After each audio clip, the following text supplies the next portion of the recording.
Hello guys, welcome to our YouTube channel aspire reviews. ఇప్పుడే నీలకంఠ అనే movie అయితే చూడడం జరిగిందనమాట. ఈ మూవీ ఆన్ 2 2026 అయితే థియేటర్లో అయితే రిలీజ్ అయిందనమాట. కానీ ఇంత త్వరగా ఓటీలోకి అయితే ఇచ్చేస్తారని చెప్పి నేనైతే అనుకోలేదు. కానీ మొత్తానికి అయితే మూవీ అయితే చూడడం అయితే ఫినిష్ చేశాను. మూవీ చూసాక నాకు అనిపించింది, బ్రో తోపు స్టోరీ లైన్ పెట్టుకున్నా కదా, చాలా బాగుంది స్టోరీ లైన్. కానీ వే ఆఫ్ ఎగ్జిక్యూషన్లో ఎక్కడో మీరు ఫెయిల్ అయ్యారన్న ఫీలింగ్ అయితే నాకు వచ్చింది.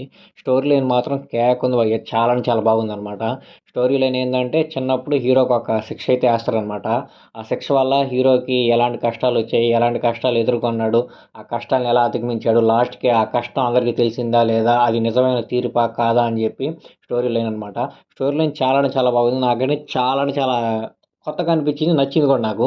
కానీ వే ఆఫ్ ఎగ్జిక్యూషన్ చాలా తక్కువగా ఉంది, పూర్గా ఉంది. మెయిన్గా ఇందులో హీరో యాక్షన్ అయితే నాకు అసలు నచ్చలేదనమాట. ఎందుకంటే ఇందులో అగ్రెషన్ చాలా ఇంటెన్సిటీ ఉన్న క్యారెక్టర్ కానీ పెట్టుంటే వేరే లెవెల్ ఉండేది యాక్టింగ్. ఎందుకంటే హీరోకి చాలా స్కోప్ ఉంది, అంత అయితే స్కోప్ కాదు. ఒకసారి మూవీ చూస్తే మీకు అర్థం అవుద్ది హీరోకి ఈ సినిమాలో ఎంత స్కోప్ ఉందని చెప్పి. మెయిన్గా హీరో అగ్రెషన్ అవన్నీ సరిగ్గా చూపించలేకపోతున్నాడు. ఫేస్లో అవన్నీ ఎక్స్ప్రెషన్స్ బాగానే కనిపిస్తున్నాయి, కానీ సమ్వేర్ ఆ డైలాగ్ డెలివరీ అప్పుడు ఆ బేస్ అవన్నీ మిస్ అవుతున్నాయి అనమాట. ఆ ఇంటెన్సిటీ అవన్నీ వాయిస్లో అయితే కనిపించలేదు నాకు. సో అక్కడ హీరో ఎక్కడో ఫెయిల్ అయ్యాడు అనిపించింది నాకు. అండ్ హీరో హీరోయిన్ మధ్య కెమిస్ట్రీ కూడా అంత పెద్దగా ఏమైతే చూపించలేదు అనమాట. జస్ట్ నామకే వాస్తు సినిమాలో ఒక హీరోయిన్ ఉండాలని చెప్పి పెట్టినట్టయితే నాకు అనిపించింది. మెయిన్గా హీరో ఒకటే సినిమాకి డిఫాల్ట్ అనిపించింది. స్టోరీ లైన్ చాలా బాగుంది, వే ఆఫ్ ఎగ్జిక్యూషన్లో సమ్వేర్ ఫెయిల్ అయ్యారు. పాటలు ఈ మూవీలో అంత గొప్పగా అయితే ఏమీ లేవు. ఏదో నామకే వాస్తు పాటలు పెట్టాలి కదా అని చెప్పి పెట్టినట్టయితే ఉండారు, అంత గొప్పగా అయితే ఏమీ లేవు.